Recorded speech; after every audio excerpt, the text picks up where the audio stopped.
রাওয়ালপিন্ডি টেস্টের প্রথম দিন শেষে বাংলাদেশের বিপক্ষে পাকিস্তানের সংগ্রহ 158 রান। প্রথম দিনের 41 ওভারের খেলায় বাংলাদেশের প্রাপ্তি 4 উইকেট।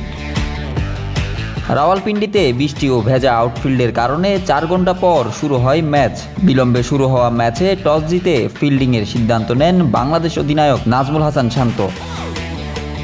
বল হাতে টাইগারদের শুরুটা ছিল দারুণ। বাংলাদেশের দুই পেসার হাসান মাহমুদ এবং শরীফুল ইসলামের দুর্দান্ত বোলিংয়ে প্রথম 9 ওভারে পাকিস্তান হারায় 3 উইকেট। হাসান মাহমুদ আবদুল্লাহ শফিককে ফিরিয়ে দেন, আর শরীফুল ইসলাম আউট করেন শান মাসুদ এবং বাবর আজমকে।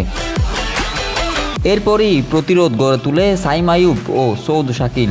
তাদের 98 রানের জুটিতে বিপর্যয়মুক্ত হয় বাবর আজমের দল।